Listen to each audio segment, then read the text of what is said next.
এই গরমে ঠান্ডা ঠান্ডা খাবার খেতে খেতে আসলে আর ঠান্ডা খাবার ভালো লাগতেছিল না। সবজি খেতে খেতে তো একদম পেটটাকে সবজি বানিয়ে ফেলছি। তো যাই হোক, জামাইকে অনেক পটিয়ে নিয়ে গেলাম সেই কি বলে কিছু গরম গরম খাবো সেটার জন্য নিয়ত করে গিয়েছিলাম, একটা খেলাম, আর একটা তো কী কী খেলাম, কোথায় গেলাম সেইটাই আজকে আমি ভিডিওতে শেয়ার করব। আসসালামু আলাইকুম, কেমন আছেন সবাই? আশা রাখছি আলহামদুলিল্লাহ আপনারা ভালো আছেন, আমিও ভালো আছি। বিকালবেলা জামাইকে পটিয়ে মোটামুটি রাজি করায় একটু বাইরে যাব। তো আমি যাব, বড় আপু যাব, ভাগনা যাবে। তো ড্রেসগুলো বের করে নিলাম, কী কী আমি আজকে পরবো গরমের ভিতরে, একটু হালকা কালারের মধ্যে পছন্দ করলাম। তো সব কিছু চুড়ি ঘড়ি আংটি বের করে নিলাম, ব্যাগ বের করে নিলাম।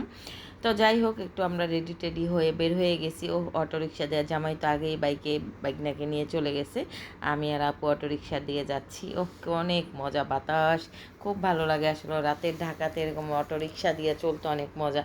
তো গিয়েছি মতিঝিল চিকেন ঘর, এটাকে মনে হয় বলে, যে মতিঝিল চিকেন ঘরই হইতে পারে আমার আসলে। এই যে হ্যাঁ, মতিঝিল চিকেন ইয়ার্ড এটার নাম, মতিঝিল চিকেন ইয়ার্ড এটার নাম। তো হয়তো আমরা সবাই ঢুকে যাচ্ছি এখানে, আমি আবার একটু ভিডিও করে নিচ্ছিলাম। তো এটাতে অনেক দিন ধরেই ভাবছিলাম যে এটাতে যাব, বেশিরভাগই হিরাজিলে খাওয়া হয়, তখন ভাবলাম যে এটাতে একদিন খাবো, এটাতে কীরকম। তো পহেলা মে উপলক্ষে লোকজন অত বেশি ছিল না, কিন্তু এটাতে ঢুকে দেখলাম যে বিশাল কাণ্ড।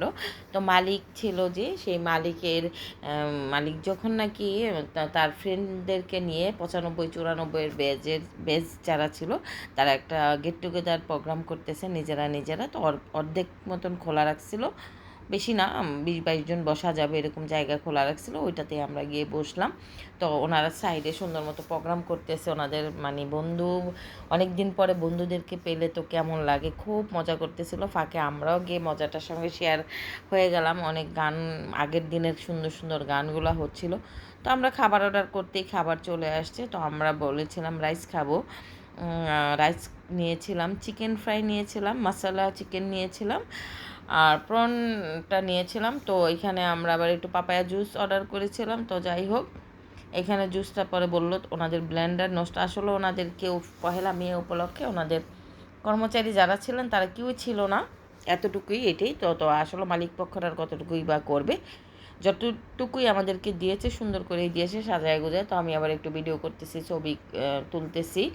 কালারফুল ছিল খাবারগুলো, অনেক মজাও মোটামুটি ছিল, বিশেষ করে চিকেন ফ্রাই আর হচ্ছে ফ্রাইড রাইসটা ভালো ছিল। মশলাটা আসলে একটু ঝাল ছিল, তো এটা ভাতের সঙ্গে খুবই যায়।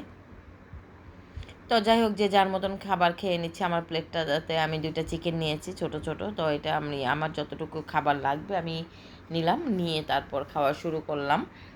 শুরু করার পরে সবাই খাচ্ছে, একটু মশলাও নিয়েছিলাম, ঝাল হয়েছিল। তো যাই হোক, আমি চিকেন ফ্রাইটা দিয়ে আমি একটু বেশি খাইছি, তো মোটামুটি আরেকটু নিলাম। তো এটার মধ্যে গাজরের ইটাই বেশি ছিল, তো গাজর ইয়াতে থাকাতে আমি আর বেশি কিছু খাই নাই, গাজর খাওয়া আমার নিষেধ। তো আমাদের খাওয়া দাওয়া শেষ, মোটামুটি আমরা খাইলাম, তো বাগনাও খাইলো।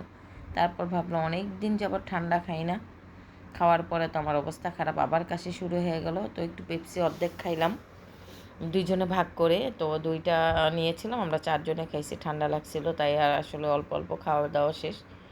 এই তো আমি আবার একটু ঢং ঢং করে ছবি তুলতেছি হাতের। যাই হোক, তো খাওয়া দাওয়া আমাদের শেষ, আমরা এখান থেকে বের হয়ে যাব। তাই তো মোটামুটি 11টা বেজে গেছে, আমরা বের হয়ে যাচ্ছি, খালি হয়ে গেছে। তো ওনারা ওনাদের মতো সুন্দর প্রোগ্রাম করতেছে, সুন্দর গান গাইতেছে। তো যাই হোক, আমরাও বের হয়ে যাচ্ছি। তো সারাদিনের ঘোরাফেরাটা কেমন লাগলো অবশ্যই লাইক কমেন্ট শেয়ার করে জানাবেন। আমার ব্লগটা কেমন লাগলো সেটাও শেয়ার করবেন। এই তো বিদায় নিচ্ছি, আল্লাহ হাফেজ, আসসালামু আলাইকুম।